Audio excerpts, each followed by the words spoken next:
So today's guest has 172 caps for Ireland, has played for Syracuse in the USA, is a World Cup silver medalist, been playing for Pembroke for the last few years. Her name is Gillian Pinder. Gill, welcome. Thanks for having me, Simon. Great to be here. No problem. Lovely to have you. So we'll dive straight in, sort of go back a little bit, take us back. Where did you start your hockey? I started hockey actually in primary school. I think you and I went to the same primary school, Simon. So that would have been first class. So you're probably 5 or 6 years old in first class, getting out onto the grip pitch in Rathdown before they kind of had the nicer 2-1s laid, and that's where it all started for me. I remember my very first session that actually double booked the pitch, and we learned how to, left hand goes on top, down on the tennis court in Rathdown. So that's where it all began many years ago now. I remember those days all too well. I'm pretty sure your dad coached me at some point along the way as well, in with Gordon Watkins and everyone up in Rathdown. It was always great crack. So then take us on a little bit. You've been playing since quite a young age. You then moved on. So your primary school, where did you then go after that? Did you start playing in secondary school first, or did you start playing in club first? I think I probably played under 12s in club with Hermes, which was on a Sunday morning up in UCD.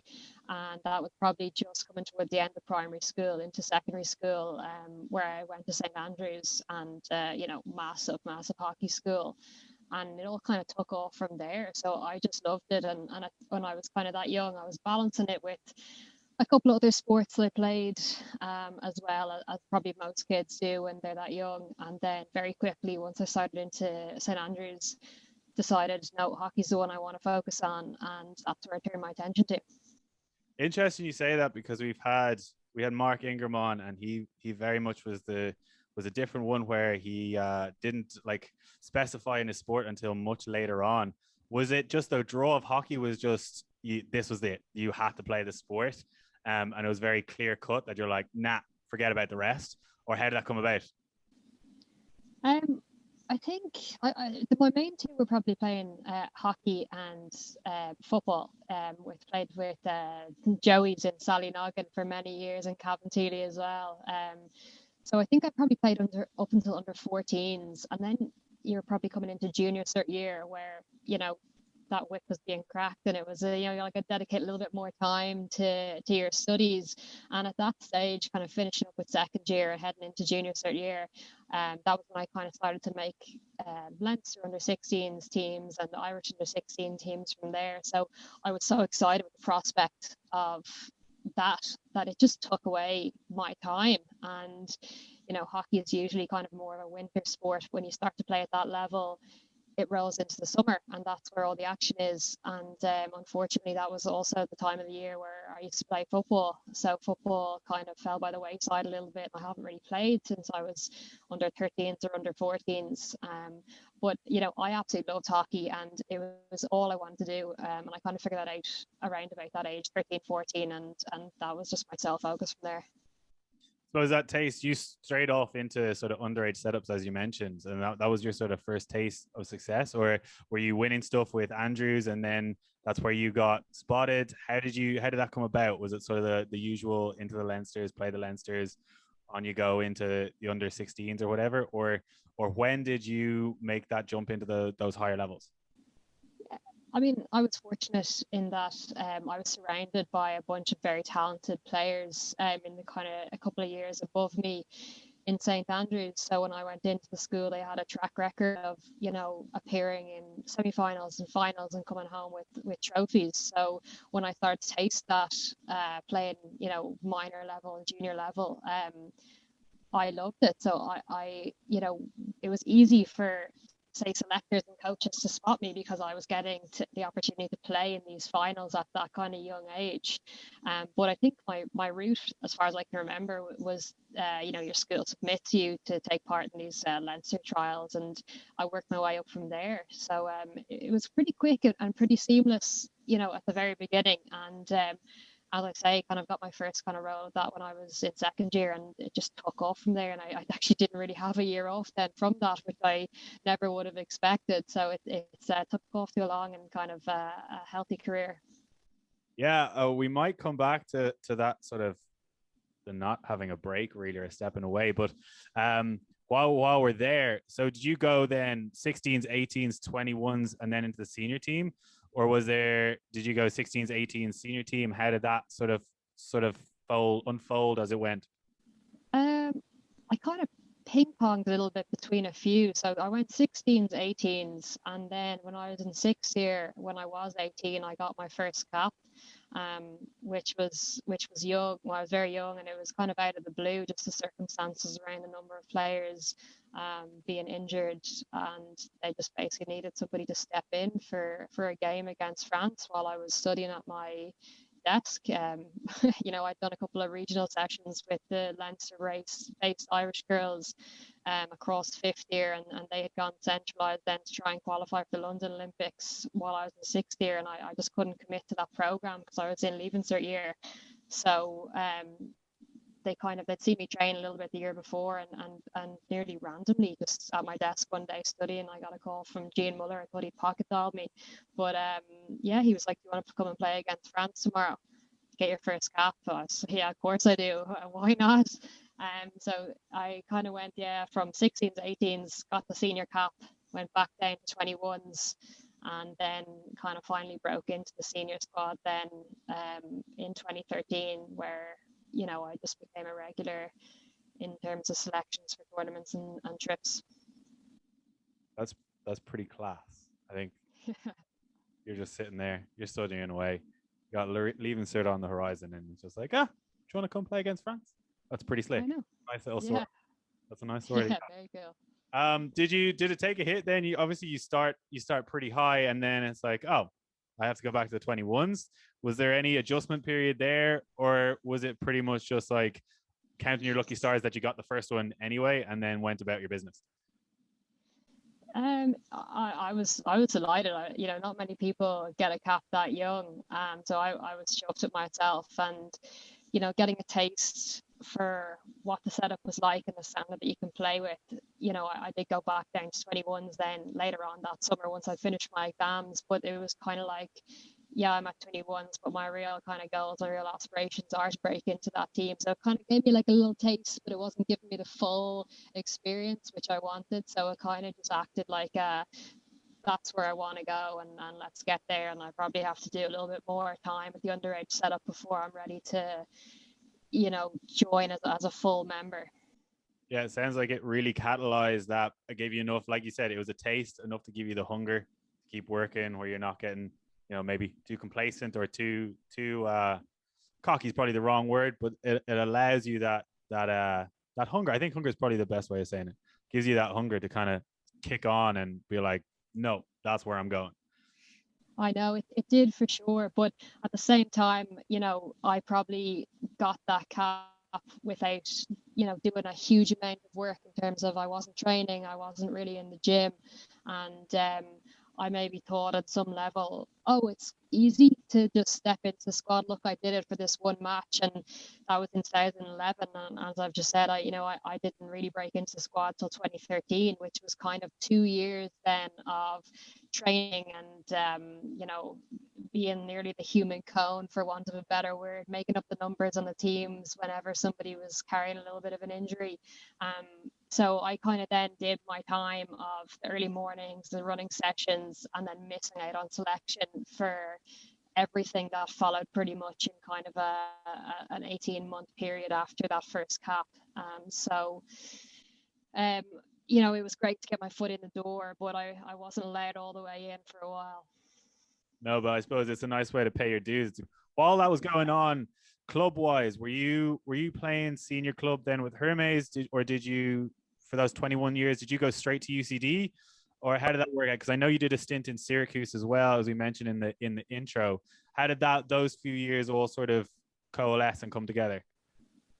Yeah, so when I think the age you had to be was 16 for playing senior level, so I played for a couple of years with Hermes and was really youngster coming on to give the more experienced players a little bit of a break and just gaining some exposure at top club level hockey in Ireland. And again, like I loved it. I just wanted to get more and more minutes. I kind of got a lucky break when a couple of team all went on maternity leave at about the same time. So it kind of left this gaping hole in midfield for me to gain my opportunity, which I probably mightn't have got had those not been the circumstances. So I played there for a couple of years, and then I did a year in the States, and I came back to do my degree in UCD, which I played for 4 years prior to coming to Pembroke, and that's where I am now. Nice. How did you find the stint in the States? It's always a different ball game when you come from Irish hockey. Yeah, it's totally different. You know, it wasn't actually something that I was looking to do. I was more chatting to a friend on Facebook or something, who was already in the States, already in Syracuse, and you know, I was saying I wasn't too happy in the course that I was doing, and you know, I have this passion for hockey, and she kind of said, well, why don't you send over a video of a couple of clips of yourself playing? I'll pass them on to my coach and, you know, go from there. So, you know, I didn't really think much of it, but I did. I put together probably about a 2-minute video clip of myself playing, sent it over, and next thing, you know, there was talk of let's move to New York, let's go to Syracuse, let's see where that opportunity takes me, and I took it pretty quickly. And at the time I wasn't I was training with the Irish squad, but I wasn't getting a look in really. So I thought, you know, let's give it a go, and off I went then the following year. Well, is there anything you've taken away from that stint that has sort of carried forward into your playing, or even just your, I suppose, attitude? Because I know the American side is they love their mental stuff and they love their fitness and a bit of all the time. Yeah, exactly. I learned a lot of lessons over there. I think I learned to grow up a good bit. It was the first time that I had lived away from home, in a different country. And I think when you come in from a European country, you come in a little bit more mature than, say, the girls who have come from high school level, and you come in at a higher standard of hockey as well. So I was playing serious minutes the whole time I was there, which was great. But the setup is totally different. Their idea of high performance is different, and collegiate sports in the States are the be all and end all, and everything is done for results. So I learned, you know, very quickly that I needed to get my fitness levels to a certain standard. I was pushed beyond what I thought I was going to have to do. It was very difficult to manage academics with the kind of sides of the sport that was just simply demanded of us. Obviously the States is quite big, and when you travel for away games, you leave on a Wednesday, you play a Friday, you play a Sunday, you come back, and you know, it's a really demanding environment. But their season is so compacted. You can start maybe the end of August, and if you go all the way to NCAA finals, which I was fortunate enough to find myself in, you go to Thanksgiving. So you have this super intense compacted season, and you're burnt out by the end of it, and you need a break before then you go again into essentially a spring season, which is building a team for the following year. So I learned to deal with a lot of difficult people. I learned to push myself in ways I didn't think I would be able to, but ultimately I was beginning to be noticed as somebody who could earn a spot in the Irish team, and that ended up being the primary reason as to why I came home. I couldn't compete for Ireland if I was living in New York. Yeah, that's fair, and that's a big commitment at that stage. If you're already on the cusp, to then sort of say, yeah, but I have to put pause on this for another 4 years. Like, I can imagine that was a no-brainer, really, in that. Irish, or especially seeing as how you mentioned, like from a young age, you kind of knew you had that early cap, you'd had that taste. You get that, and it's like, 3 years of this, maybe not, but you can see maybe how it's informed you, and you bring a new level, I suppose, of athleticism coming back into a high performance setup. Is there anything you'd say? Like, I know there's quite a few people over here that do think about going to play in the States, but I don't know they necessarily get the full picture going over, and you might end up repeating yourself a little bit, and that's okay. But is there anything you'd say to anyone who is thinking of doing it, just the hazards or what to be prepared for most? Yeah, I mean, there's a number of players that I've played with in the Irish setup since coming home who spent the full 4 years in America getting a degree, and I had the opportunity, of course, to do that as well. But it's for me, it was a real love-hate experience in that, so, the way you're treated as a student athlete, the facilities and the staff that you have exposure to help you perform on match day and essentially to win trophies, win medals, win trophies, surpasses what we offer in Ireland at club level, which I suppose is the equivalent. So, it's very cool. You meet people from all different walks of life, and you're exposed to a lot of things that you wouldn't be exposed to here. But to a certain degree, like, they kind of own you, like they're paying for your scholarship to go over there, and they dictate what you do, when you do it, for how long do you do it, and I just felt like they owned my freedom to a certain degree, and I wasn't free to, you know, live my life nearly how I wanted to do it. Of course, I wanted it to involve hockey and get my degree, but I didn't have time really to be hanging out with friends and to make those connections with people who were outside of the kind of athletics world, which was, as I've kind of come to know, a very important part of being able to play at a top level is having that time to switch off and to surround yourself with people who aren't involved. And I just didn't have that over in the States. And the other thing that you definitely have to watch out for when you're going over is that your degree transfers back so you can use it when you come home. I think that's caught a couple of people. That's a big one to look out for. That is very good advice. That's one I haven't heard so far, and key. Can you imagine spending that time and then that's what happens. It's funny how our perspective on college and stuff is so different because obviously, we get so much of it paid for, and then they're looking at you on a scholarship, I presume scholarship, and it's like, well, you're 50 grand a year, so that's how we look at it, and we, like you said, they own you at the end of the day, because it is a different ball game over there in the way they have their system set up that we Irish players maybe are a little oblivious to, because we're quite blessed with how our system is set up over here. We'll jump ahead a little bit then. You come back from the States and Ireland is back on the cards and you're into UCD. You obviously won in Syracuse. You won. Were you winning trophies with Hermes before you left? Were you a part of that group? I was on the bench. I didn't play a huge amount of minutes, but yeah, I was in the squad when they were successful. So you're around trophies there. You're around trophies in Syracuse. You come back to UCD and you're part of that sort of, I don't know if dynasty is the right word, but that sort of super UCD team of 4 or 5 years. Were you there for the most of that? Were you at the tail end of that? Were you right in the middle? How did that unfold? Yeah, in terms of UCD, I think I was right in the middle of it. Again, really fortunate to have been playing with some of the players that were in UCD, getting their education at the same time that I was getting mine. So,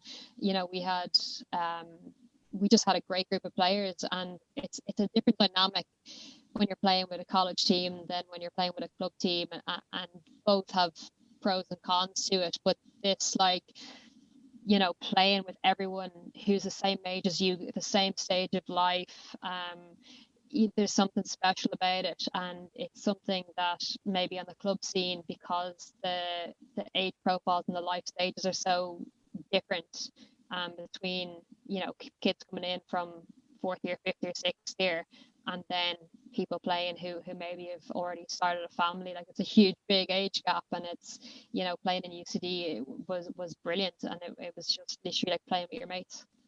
I suppose it affords you that little bit more focus. It's probably as close as you can get to sort of maybe the higher performance stuff that you might hope that Irish hockey clubs and their first teams get to at some point. But I suppose did that afford you maybe a little bit more cohesion with Irish stuff as well, in that Irish hockey were based out of UCD at the time, where you had access to the high performance gym and stuff. So did you find that being in UCD helped dovetail with Irish hockey more than if you'd been in another club? Yeah, I think it did. It did for me. It might for everybody. You know, I was studying business and law, so all my lectures were on one side of campus, and the sports side of campus is on the other side. So, you know, in the gyms early in the morning, a couple of times a week, and then you know straight over to lectures or a bit of study, or depends on the time of the year, maybe just having a couple of coffees with your mates. But then, you know, it's just a 10-minute stroll then over to the hockey pitch. And I suppose the main benefit then of being able to play with UCD is that everybody is in college, so you don't have to kind of delay training time till a little bit later to cater for people who are coming from jobs, you know, across Dublin or wherever they might be coming from. So, you know, just finish lectures at, you know, 3, 4, 5, whatever it was, and just head over to training then at 6 o'clock. And also, I suppose when the weather gets a bit poor, you get your sessions in without having to deal with possibly frozen pitches and the lights. And then I suppose just playing on that pitch like day in, day out. And as you say, the national setup was based out of UCD, so I just knew the setup very, very well, knew the pitch well, and was just in a real comfortable environment around UCD.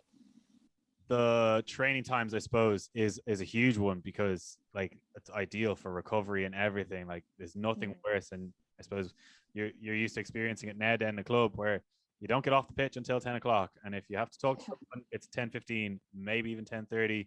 You're home, you're barely showered and eating by 11, and then you have to try and switch off, which I can only imagine.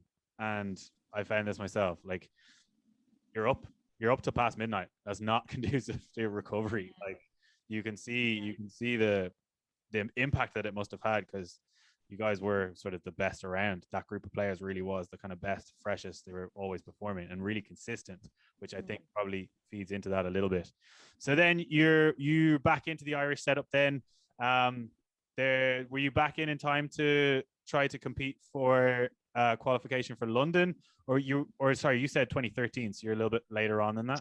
Yeah, I was doing my leaving cert when the qualification for London was happening. So I kind of, you know, had two goes, two Olympic cycles, the first of which being the Rio cycle and then the Tokyo cycle. That's a little bit more delayed now. Yes, of course. That's another issue. So that Rio cycle, that was before the World Cup, right? That was before the World Cup, yeah. So that would have been 2015, looking to have qualified for 2016 Olympics, but it wasn't to be. But bizarrely, you know, that that was probably when I found myself playing some of my best hockey and when I was enjoying it the most. And I was in college and didn't have the kind of outside pressures of careers and making money and moving out of the house, the family home, and you know all these type of additional things that kind of fell on my lap then, you know, later on.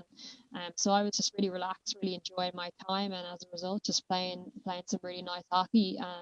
You know, I look back and you know it's awful memories when you realize you're not going to the Olympics and losing on such fine margins. Um, you know, and it took a while to get over. And sometimes when you allow yourself to think back and really get immersed in those feelings and playing back some of those matches and some of those opportunities, it still is a bitter pill to swallow. But I enjoyed the process. I enjoyed the hockey. I enjoyed the company, and I just enjoyed the space that my life was in at the time. So I'm still, you know, think I'm very fortunate to have been involved in something like that, even though we didn't achieve the desired outcome. Do you think that then fueled you to then push on and qualify the World Cup and fuel that was a 2-year cycle of qualification? Yeah, it did. That was a tricky summer because we just not qualified for Rio, and yet we had to go and play in a Europeans. You know, I think it was only about 3 or 4 weeks afterwards, and it was a B division Europeans. You pretty much have to win it to get promoted back up into the A division. So, you know, in terms of the quality of hockey, we were the best team there, and we ended up winning the whole tournament, you know, relatively easily. But it was the mental state that we were in that was my first taste of not getting something that I really wanted. And some players in the group who were a little bit older than me and had more experience in terms of the cycle, being involved in the cycle before I was. But that was my first kind of taste of, you got to look after the mental side of things and the psychological aspect of the game. Whereas I just been happy as Larry, this little kid coming in, just doing what she loved. And I didn't have time for that side. And that was probably the first time where I started to see the value of it and started to see the impact that it was having on people. So we needed a bit of time away from the group, I think, to just collect yourselves, to do whatever it was you were doing, whether it was finishing a degree, whether it was starting a career, whatever. Different people are in different circumstances. So I think we needed a bit of time away to progress these other areas of our life, to enable us to come back in and then put the same effort and the same dedication in terms of time commitments and the effort that you put into in all aspects of your life, trying to get yourself in a position where you do qualify for one of these tournaments. So with that, a couple of months we got a bit of a headspace, but it came at cost as well. To come in, fitness levels would be dropped off a little bit, and you'd have to spend a little bit of time getting them back up, and injuries and all the rest of it, as is the case in most sports. So it was a good experience, and I definitely wanted to give it another go, but it was a bit tougher than just keep going. Yeah, fair. And did you delve into much of the sports psychology sort of side of things to try and help with mental health and stuff going after that? Or was it just more that you guys got the bit of a break and kind of appreciated the fact that, yeah, okay, I've got to take care of it? Or did you actually start actively going out and working on that kind of stuff? I think different people were more involved or less involved in kind of looking after mental health and leaning in with sports psychologists. It's definitely an area that I think with increased support and increased availability of people that can help you, it would benefit not only hockey teams but just Irish athletes in general. I think it's an area of the game that's really overlooked, and as I say, as a young player, I really didn't give it a second thought, and only later on do I see the value of it. So I probably would have liked a little bit more support and a little bit more understanding of what was going on as a wider team, because people who were now coming into the squad from to attempt to qualify for the World Cup and then for the next Olympics, people were coming from such different angles. You had a couple of the older members of the squad who this was their second failed Olympic attempt. There was other players such as myself that I'd only experienced the one. I was still ready to go. There was other players who were coming in who hadn't got a single cap, and we didn't quite bridge that gap of merging the three different ways that players were feeling together. And when we did kind of have those sessions, it was like, oh, I didn't realize that was how you were feeling, or I didn't even know that you were thinking like that. And it kind of broadens your eyes and the way you think and the way you interact with people, because you just have a broader understanding of what different people are going through. And I think at that time, during my playing career and my involvement with the national team, it wasn't done enough. Yeah, those are three hard sort of places to come from to balance, and the only way you can do that is with sitting down and understanding where everyone is coming from. But then that obviously it worked, because you then went on to qualify for the World Cup and then become a World Cup silver medalist. Tell us maybe a little bit about the process in the run up to the World Cup. Like how are things in camp? How are you feeling? Were you feeling that, like, was it building? Could you feel that coming? Yeah, I mean, for so long in Irish sport, the goal is, trying to qualify, and then all of a sudden we were qualified. And I'd say people sometimes didn't think about, oh, I've actually achieved this goal I've been reaching for however many years your career has gone on so far. What do we do now? We're actually going. And it was a real shift in, we don't want to just go and make up the numbers. We want to see if we can compete. We set ourselves goals, and as we got closer to the the World Cup starting, the program became clear, and we had an awful lot of practice games and training sessions and just a lot more in general contact time together. But the atmosphere probably was a little bit different, because all of a sudden this is really the one you want to be selected for, and of course only 18 people are going, as always, if not 16. So it was touchy for a while, and then as soon as the squad does get announced, you're kind of you shouldn't be, but you're like, oh, I need to be careful now. I don't want to pick up an injury, because there's no time to get over it. So I know when you're meeting with the psychologist and you're doing these like team workshops, you do address these kind of things, and you can't train for the month and the build up to a World Cup in bubble wrap and maybe put on a bit of goalie gear as an outfielder. You can't do that, but those thoughts and those feelings do go through your head. I know for myself, in the build up to the World Cup, I was nursing an Achilles injury that had kept me out of a number of games while everybody was fighting for a spot on that team sheet. So I remember kind of being in Pembroke, and the girls are playing a practice match against somebody, and I was sitting outside it, and I had to kind of pass a fitness test in order to keep my dreams alive of going to London. So luckily I did, and I had great staff working with me from a physio point of view. But that was going through my head, how do I make sure I get myself into this while I can't play at the moment? And the days were ticking ever closer to kind of squad announcements and all the rest of it. But once we got there and we had our group of 18 players, the focus just shifted, and the mentality and the way we conducted ourselves shifted a little bit. Do you think there was anything going into that tournament then that was done differently from previous? Because you guys were in pretty incredible shape going into that possibly one of the fittest Irish teams that we've seen in years. Was there a case of you got there, you saw the pattern, you saw who the teams you were playing with, and was like, we're here, maybe this is the only one, let's just go and see what happens and give it everything, and that's the end of it? Yeah, I think we were in great shape physically going into the tournament. When we did our last kind of set of fitness testing, whatever it was, probably about a month or two before we went over, a lot of people were hitting PBs or nearing PBs. So when you have the bulk of your squad in that kind of a nick and not many people carrying little niggles, you're automatically feeling in good shape, because you're going over with the best squad that you can possibly take. And then in terms of the kind of one thing that I felt, and I think maybe a lot of people felt it as well, was our level of preparation.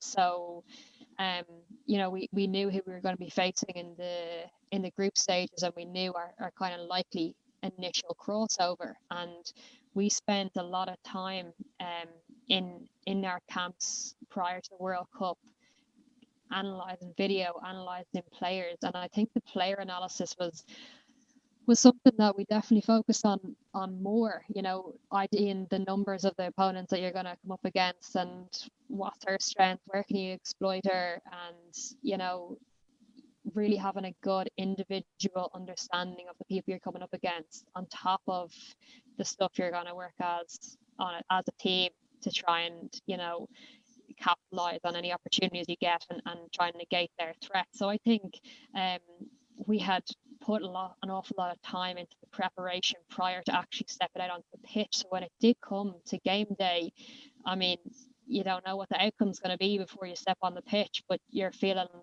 okay, well, whatever it is, I'll be able to accept it, because I feel as prepared as I possibly can be going into this game.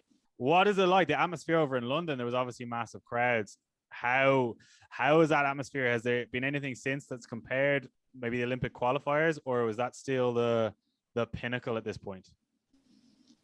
Yeah, both events were amazing. The atmosphere around London, the way they'd set up the tournament, it's something I'll never ever forget. And I suppose what made it a little bit nicer in Ireland was we had the weather in London. We didn't quite have the weather in Ireland when we went to qualify for Tokyo, but it was just the fact that we'd shocked everybody, and you'd kind of be walking around, or you'd be chatting to your friends or your parents who were over watching some of the games, and as each other nation became eliminated at whatever round, everyone was like, oh, you know what, I fancy Ireland. Let's go with Ireland. Like they're an up and coming team. They're one that nobody thought to watch, but look at them go and look how great it is for the country, and also they're playing a nice style of hockey, and all of a sudden you have like English people supporting Ireland, which you never usually have, and you have American people supporting Ireland, and just generally speaking, teams came and they were wearing a little bit of green. So the atmosphere was just electric there, and the setup, the kind of fire coming out when you're running out onto the pitch, and the crowds were just absolutely massive, and it's something that I'll never forget. And I wish there'd be loads more opportunities to compete in something like that. And I suppose the only thing that's come close to it, as you did mention, is those two matches where we played against Canada. In around about Halloween time 2 years ago now to qualify for the Olympics. That's the only thing that's come close to it, with the pitch that got built and laid down on top of a rugby pitch in Donnybrook, and setting a record number of fans to come and watch a women's sporting event. Like, when you just kind of look back and you hear about those type of things, it does make it all that more special that you were able to be a part of that. Absolutely. And look, I'm be honest, I was one of the surprised ones. I was like, oh, they beat them. Oh, beat them. Oh, they're on a roll now. Oh, damn. Like, I'll be honest, I was one of those. I was the bandwagon. Yeah. Oh, fully jumped on it by the end. Was there any personal little bit of joy in knocking the US out, having played over there yourself? Was there a little bit of satisfaction in that? Yeah, absolutely. I actually had two friends who I was playing against, one of which I was in Syracuse with, whenever we played against the States that day in our opening group game. We knew that if we wanted to do well, they'd be a team we'd have to knock over. We beat them 3-1, and I'm not going to say it felt comfortable at all, because the game moved at such a fast pace, and we didn't have an incredible track record against the States over my playing career anyway. So it was just kind of like this feeling of, not only do you get to be there and competing on this stage, we've started really well. We've knocked out a team that's, ranked a good bit above us, that has been to the Olympics that we failed to qualify for. Like, we're here, take notice of us. And it was nice then to, as an Irish team, sometimes, you put in a great performance, but the scoreboard's not looking in our favour. And now it was, and, it was a great start to the group games. And it just went on from there. I was going to ask you if that game was kind of the settler, and obviously it sounds like it. That one of like, okay, we're here now. We just took a scalp. Sweet, let's go. Let's have you. Yeah, something like that. Do you have any particular memories from that? Obviously, you stepped up the semi-final. Was the semi-final you were the winner? Yeah. Is that your fondest memory, or is that a little bit of a blank? No, it's definitely not a blank. I would be pretty sad if that memory became a blank. It's I've as I say, I have a lot of good memories from the games in that World Cup, and from many tournaments played before, but that one is super special. And when I look back and I see the video clips of it, and especially ones that are shot for TV, where there's a little clip of the crowd in there, and there's people like this, like holding their breath. And when I see that, I'm like, oh, who is going to step up and take this? And I'm kind of like, oh, like I did. And I don't really know how. I just remember bizarrely being somewhat chilled enough and relaxed enough. And I took the very first one in the normal kind of the first round of 5, and because I had scored it, I was feeling good, I was feeling relaxed, and it's always tied against Spain, so I kind of thought, it's looking like we could head to sudden death here, and if we do, usually someone who's feeling good, feeling confident because they've just scored, will be most likely to go again. So between myself and Chloe, the two Irish players who had scored, I kind of said I'd take it, and that was that kind of thing. And because I was fortunate again, we went second in that sudden death. penalties. So because Aisha had saved the Spanish one, it was that little bit of extra pressure taken off, because, you know, score and we win, we're going to the final, but miss and Chloe's got to do it next. So it was a little bit more relaxed. That's a nice ace in the back pocket there, knowing that she's going to come in afterwards and you've got a shot at it. Was it your banker? Do you have a banker? No, I don't. And the girls would always slag me about it, because you know, so it didn't go so well for me. The next time I took a sudden death 1v1, but I don't have a banker. I don't think you can nearly at the moment, because the standard's getting so high and you're not ever sure what the goalkeeper is going to do. So, you know, you have a couple of things that you know, you want to make sure that you're moving them, and, you know, you have a little bit of a game plan in your head. But I wouldn't want to go in with, this is exactly what I'm going to do, because, you know, keeper could do something that you're not expecting, and then you got to think off the cuff. So, you know, I knew I needed to move her, and then just kind of went in. I was like, oh, it's brilliant. That is actually key. And it's you coach a lot of kids as well, and they come up and they're like, I'm going to do this. And that's actually probably their downfall, is having that like rock solid, yep, I'm going to do this, because that is just going to lead you to choke, because you have no idea what's going to happen. You might trip over the ball, you might move it the wrong way, it might go a little bit too far. And it's, like you said, having a couple of little keys that you want to hit and keep it simple, but then you've got the freedom to play around that. Right? That's always the best approach for 1v1s. You really can't do any more than that. And if you try to, you're probably not going to score, or you're probably not going to score consistently, for sure.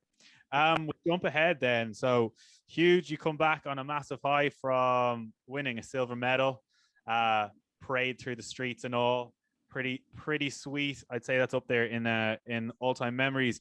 Then you start going into an Olympic cycle, and obviously COVID shut that down pretty quick. But what was the difference there? There's a shift in coach and all that. What was the next phase like? I suppose off the back of success, you know, all of a sudden we were getting a pitch built, the National Stadium pitch built for us out in Abbottstown, and the idea was to move there as, you know, semi-professional athletes. There's a little bit more money coming in, that enabled us to be carded to a certain extent, which was designed to help players take a little bit more time off work in order to commit that time to training, whereas in the past, you know, typically you would have trained maybe on the weekend and regionally then on a Wednesday evening, and been freed up for your club commitments otherwise. Whereas now, that was just shifting a little bit. So, you know, the sports campus is massive. There's loads of different teams and athletes from a variety of sports who train there all the time, as well as the physio sport, nutrition sport, and all the rest of it, in one centralized base. So that was kind of the way that things were looking. And also then getting a new coach in the door from New Zealand.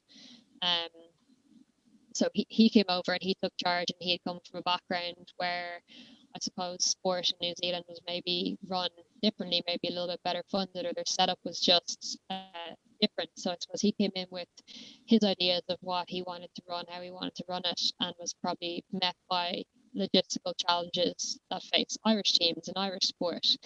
So trying to marry the two of them together resulted in kind of like a half week where you were training as a full-time athlete, and then the other kind of 2 days in the week where you could go and work, or you could go and go to college and try and, you know, take another semester out of the way. So that's the way the setup kind of looked, and it had massive kind of pros in one sense, because you're spending all this time together, and just having everything based around the one spot, and the kind of freedom of use of the pitch to a certain extent as well. Whereas when we were based in UCD, it was, you know, your 2 hour time slot, you're off for the next team coming on, and you might get another 2 hours later on. So it was just a little bit more freedom to flow as the day kind of went, you know. Yeah, that you're getting closer to the professional setup and a proper elite setup, but you're still trying to keep 2 feet in 2 camps, because you can't really go all the way in on either.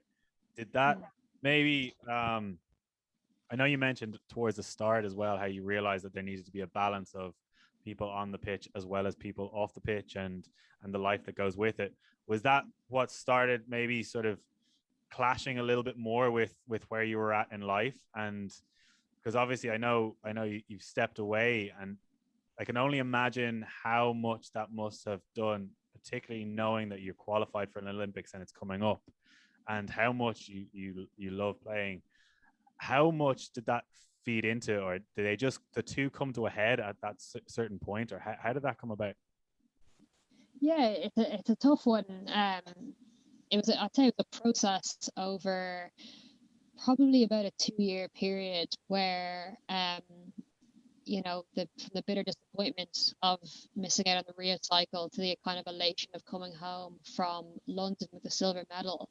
And I think from coming home from London, everybody wanted to see, everyone wanted to talk to you. You're getting all this attention that you've never got before. And while it was great, and got to meet some cool people and appear on the Late Late Show and get to meet President and Orson Neutron and things that were great along those lines. It also meant he didn't get a chance to switch off at all because it was hockey, hockey, hockey the whole time, even though this time it was positive hockey. But I think then when it came around to, okay, we've enjoyed this ride and it's been great, and you're going to be forever remembered as this team who won the first medal in a World Cup for Ireland. We entered then into a phase of, well, the next thing for us is a qualification process for the Tokyo Olympics and then to go to the games itself. So that was probably one stress point for myself, in terms of I wasn't entering this new phase fresh. I was entering it fatigued, which didn't help. But I don't know that I was fully aware that I was fatigued at the time, only until, I was into it and realized that I don't have the same amount of time that I had in programs that were run under different coaches. We were training longer, harder, much more compact during the week as well.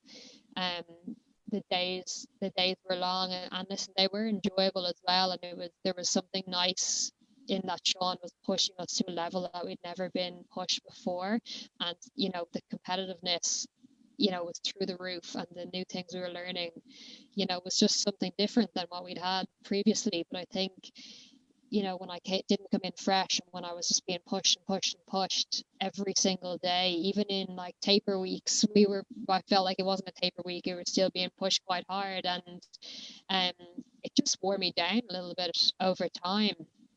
And the only other aspect then was that I was, what was I was 27, 26, 27 at the time, and I'd finished college and I hadn't really started working, and I wanted to progress my life. I wanted a career. I wanted to move out of home. I wanted to do all these other things that I felt I couldn't do while being in the program that was this intense. So, for me, my enjoyment was just slipping away, and that just made the whole process harder. So it nearly got to the stage where I was on a countdown to the Europeans and a countdown to this game against Canada, and it just wasn't right. I had to take a little bit of a break after we played those games against Canada, and disengage completely from staff, from players, and a lot of those players are quite close friends of mine, but I didn't want to see anybody. I just wanted to be completely separate from hockey. I didn't want to go back to club hockey. I just wanted to progress another area of my life. And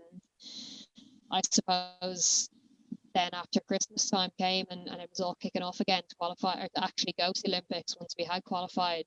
It was this last kind of push, this 6 months worth of, let's get through this. This is what I've wanted since I was a teenager. When I started playing hockey at a good level, I always wanted to go to the Olympics. And just over time, that just changed, and it was no longer a goal. And I don't know exactly what point that was at. It was just a slow process of, this is draining me and I'm not enjoying it, and something's got to change. So whenever It was delayed by a year due to the pandemic. That year was just too much to want to be there. I just wasn't, and my goals and my aims had shifted, and it was nearly as simple as that in the end. Almost like a death by a thousand cuts, I suppose, where it's just those little things start to add up, and then you're going back in after the highs of a World Cup, and you, as you said, you realize you're already fatigued. You're drawing from an empty well, and that's just a recipe for disaster for everybody. Do you think? I don't know if you've given this any thought. Do you think if you had taken a break after the World Cup and not necessarily gotten your house in order, but taken some time for yourself and then come back a little bit fresher, do you think you would have been able to power through, or do you think it was fairly inevitable looking back? Yeah, I'm not 100% sure. Like, I mean, hindsight's a wonderful thing. If I could go back after the World Cup, yeah, I probably would have taken a break, and maybe that would have enabled me to play that little bit longer. But I don't know the answer for that. And, you know, we went to Chile in the couple of months after the World Cup, and that was kind of our first um, trip as a squad, with a couple of new players coming in and maybe one or two that had stepped away, and I really enjoyed that trip. And then slowly afterwards, that was kind of for me when I realized, oh, I'm just not into this as much as I was. So, you know, if I could have said at that point, listen, if I break now, you know, it'll save me for a bit longer. But it's never really as easy as that, because you know, each of these major tournaments is, you know, happens every 2 years, but that interim year is the year that you qualify. And, you know, Ireland don't qualify very easily for these events. So, you know, what year do you take off? Do you take off the year you qualify and then you mightn't qualify, or do you do the qualification and then take off the actual year of the tournament? So there's no real good time to take a break. And, you know, you know, before I stepped away from the squad, you know, I did take a break myself last summer, and my hopes were that with this kind of, you know, 2 or 3 months off, that I would be a little bit rejuvenated and ready to enter back into the squad come September, which was kind of the decision time that I was given to you know, be in or out. And, you know, in some ways it's unfortunate, and if I could wake up tomorrow morning and say, listen, I want to get back in, you know, I would love that, because I'd have this sense of purpose, this goal, this ambition, but it's just not there anymore. So you know, there's also a nice thing in that, because I don't regret it, stepping away, even though I haven't played in Olympics, and I won't play in Olympics. You know, it was still the right decision for me, and I think that was what I was afraid of, that I would maybe have made the wrong decision and regretted it. But bizarrely, stepping away and not going to Olympics seems like the right decision for me. It's amazing to hear how sort of at peace you are with that, because I know Yeah. it's not an easy thing by any stretch, but I think it really does sound like it was the right thing. Do you think COVID came at the right time, where it was kind of you got to enjoy yourself even more, especially over that summer where, okay, we're locked down, but you know there isn't an Olympics, you get to just kind of relax and kick back, and you know you've got a Pembroke boyfriend as well, keeping it in the club. Spend some time with him away from a hockey pitch. It was actually a bit of a blessing in disguise. I know you try to find your positives where you can with COVID, but I suppose it's a nice opportunity to just kick back and relax. I mean, COVID hasn't brought too many positives. I wouldn't say it's necessarily a blessing in disguise, because you know, I don't know whether I would have been selected or not to play in that tournament. But um, you know, for everyone involved, they've obviously recalculated their extra year now that they're training for. But I think a lot of people would like it to go ahead, and COVID not to have kind of, you know, put its stamp on the world in the way that it has. It certainly made my decision a lot easier for me because I wasn't able to go on for the extra kind of year that it had pushed us back. But for an awful lot of players, especially as young players, it might give them an extra year of development and an extra year of exposure, and therefore a greater chance of maybe sneaking one of those spots on the plane over somebody who has a bit more experience than them. So I think every player will look differently, and maybe it causes a little bit more stress on the players who are thinking about retirement after the games, and all of a sudden, you know, they have to do another year of combining work with playing at this level, and for, you know, many different reasons. You know, I enjoyed getting to spend time doing things on my watch, you know, last summer for sure, but that was also a time where I had a couple of really big decisions to make, and it wasn't as if I was able to switch off because I knew I had to make them, and that time was closing in on me very quickly. Yeah, they're still hanging over everything you do, I suppose. I can only imagine how difficult it is, especially like as you said, those players that were thinking of retiring and they're like, oh God, have to get up for another year of playing. I'm sure they're all the type of person that will have no problem doing that, but I can only imagine the battles going on in there when that realization comes out. Um, future wise, do you ever see yourself getting back involved or trying to push to get back into the team, or do you think that part of your time is done for now, or never say never? I don't know. Like I'm still only 28. Which some people Fine. tell me is very old, but yeah, I know. So I wouldn't say never. Like the way I'm approaching it right now is probably I don't have a desire to go back in. Um, but if something changed over the next year or so, and the World Cup cycle is coming along, and I don't know what that looks like at the moment because of the pandemic that we're in. I don't know what those qualification tournaments will entail or when they'll be held. But if I did at some stage over the next couple of months, you know, change my mind and really get this burning desire to go back, I would have to probably get myself back into the shape I needed to hit the fitness scores I used to hit in order to survive, for want of a better word, in the environment that's currently there. But I would hope that if that day did come, that you know, it would be an option that would be available to me. But as I say, for right now, I'm pretty content with you know, pursuing my life in the next chapter. Fair. I suppose it's not even like we're playing hockey and you've got the bug. You're not even we're not playing anything at all. There's nothing. I know, I do miss it because the hardest thing probably about lockdown is that, you know, for my entire life, I've never, ever, ever had to plan exercise, never had to plan the gym. It's like you have to be here from this time to this time, you're doing this, that, and the other. And it was so simple. You just showed up and you know, everything was there for you. And now, you know, being at home, like, oh, you know, it's been probably 2 weeks I haven't exercised properly yet. You know, I better pencil in some time. So that's actually, you know, challenging enough. You know, as working at a full-time job at the moment, like to make sure that I am getting the exercise I need, although it doesn't have to be push myself to the absolute limits. And the other big aspect of it kind of adapting to my new life now is in terms of nutrition, because you know, you can eat a lot when you're training that hard, and all of a sudden I'm not. So if I was to continue eating like that, you know, I'd have to be taking down the side handles on this chair. So you know, it's a lot to kind of adapt to at the same time. Yeah. You get away with murder when you're in that much of an intense program, I imagine. Yeah. It all just disappears. Would you ever consider playing abroad, like proper playing professional, or has that ever come across your table?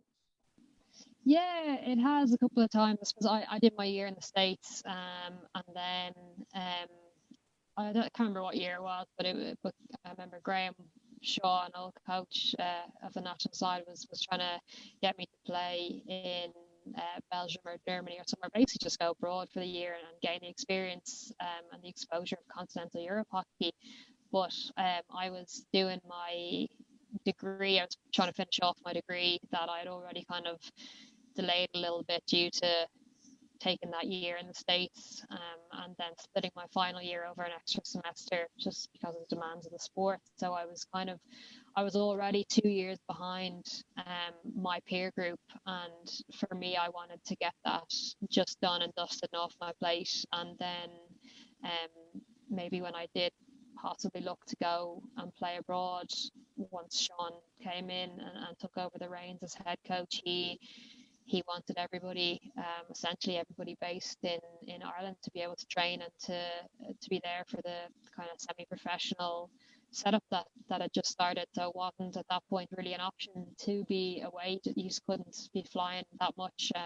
I'd spoken to a number, especially the lads, who it's more common for them to be playing abroad, and how you're finding it, and what's it like and everything. And a lot of them were saying it's draining because of the travel that you have to do, and you could find yourself on a midnight flight landing at 2 or 3 o'clock in the morning, and then getting up for a full day of training the next day. And over time, the kind of common theme was that really just wears you down, and I didn't want to do it.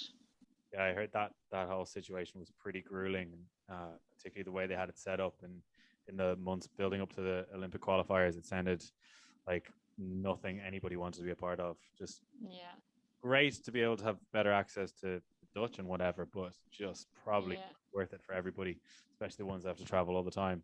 I suppose, what do you see for Pembroke? What do you hope to get at? I suppose this is the one place that maybe the trophies haven't quite clicked and they haven't quite come yet. Is that goal if we manage to get back on a hockey pitch at some point? Yeah, listen, I'm really missing playing in Pembroke. It was for the last little while where I was getting my enjoyment from, and in relation to the sport, and it was disappointing disappointing and understandable that the season didn't go ahead. But it's it's kind of 2 seasons now that just haven't really taken off, and you think you take strides forward and then you're halted a little bit. So for the time being anyway, like I'm really enjoying my time there, and maybe it makes me nearly take for granted a little bit how lucky I was and how fortunate I was to be in a position with Hermit and with UCD to have won so much, and probably didn't realize how hard it is to actually do that, because we essentially a mid-table team with Pembroke, which is tough because I'm not used to not being in the finals 4 weekend at the end of the season, and I'm not used to not fighting for trophies and medals. And it's probably the biggest thing that I want to try and shift, if I can, across the next couple of years playing in Pembroke. And there's a lot of work that needs to happen on the pitch, off the pitch, to just help us just get that little bit extra few points during the season and put ourselves in kind of position you want to be in heading towards the final stretch.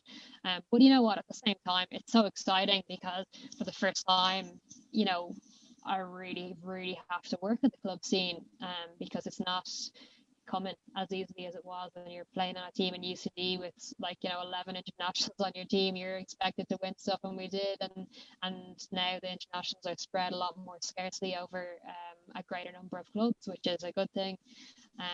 But it's on the to-do list at some stage, hopefully next season. Yeah, I suppose that COVID really has put a spanner in the works for 2 seasons, as you said. The wheels were rolling, albeit slowly. Things are starting to click. You're starting to get more results over teams that you hadn't in previous years, and the ball was starting to go, and then it's just whoosh, gone. And then this season, you start getting the ball rolling, feeling good through preseason, and whoosh, gone. So the timing could not be worse. COVID aside, it's just you guys were certainly seem to be starting to genuinely build momentum season on season. Hopefully, you guys will be able to recapture that now. As soon as we get started back up. I know obviously Sammy's working away in the background and stuff to some extent, and I'm sure Gavin and the crew and everyone's just chipping away as best they can. Be interesting to see what happens. Hopefully we'll be able to get back into some semblance of normal and get a bit of a pre-season and get going, maybe even some social hockey over the summer. No, yeah, I'm looking forward to that, because I think like social hockey has to be the highest injury risk game ever. Like, you're playing at these levels, like crazy levels on an international stage, and you manage to stay injury free, and you go down for 10 minutes to social hockey, and someone sends a ball into your face and they've whacked your shins, and because of that, I've never really done it. But I'm looking forward now to going down and actually having a bit of a laugh and mixing, with the club sense, with players coming from vets, from men's and ladies ones, filtering down all the way through the teams in the club, and people coming down who have never played before. And it's something kind of special and a different way to get involved with a club setup that I really haven't been able to do in the past, for numerous reasons. But it will be nice, hopefully, if something gets up and running next year. And I suppose with the extra bit of time that I have, can you get involved a little bit more on different aspects of the club, whether it be with coaching, whether it be with all these new COVID restrictions that you have to kind of abide by in whatever kind of shape or form. It'll be nice now to have the time, and I suppose with the experience that I've managed to gather over the last couple of years, to see if you can help in some way, shape or form with new players and coaches and everything coming through the club. So it's a different challenge, and one that hopefully with the thumbs up from the government and all the restrictions being lifted, that can go ahead next year. Absolutely. Well, fingers crossed, because I think the club will benefit. The club always benefits from people getting more and more involved, but having the experience that you've had over the years, and the winning of trophies and stuff, I think that can all bleed down into whether it be the youngsters who are learning from you, or just sharing your experience, like you said, with the vets and stuff on the team, on the social team. I think everyone wins when people get more involved in that way, and especially like the time commitment maybe with ones and stuff, and especially then as an international, that kind of stuff does maybe go by the wayside. And I think sometimes it gets noticed, but it definitely endears you to the rest of the club, certainly when you get that little bit more face time. And I sort of had the experience myself over the years, where you just get a little bit more involved, and it just makes that life a little bit easier, a little bit more fun around the club, a little bit few more interactions. It's not just down game face play. So, Jill, I'll let you go there, because we've been going on for quite a while, and I really appreciate you taking the time out to talk to me for so long. You've been an absolute star. Any parting thoughts as we finish up here? No, I'm just really looking forward to getting back onto the pitch now. I've missed it. Going from all to nothing is too much of a gap. I'm really looking forward to getting back on. So thanks very much for taking time to talk to me. No problem at all. We'll leave it there, and we'll talk to you all again.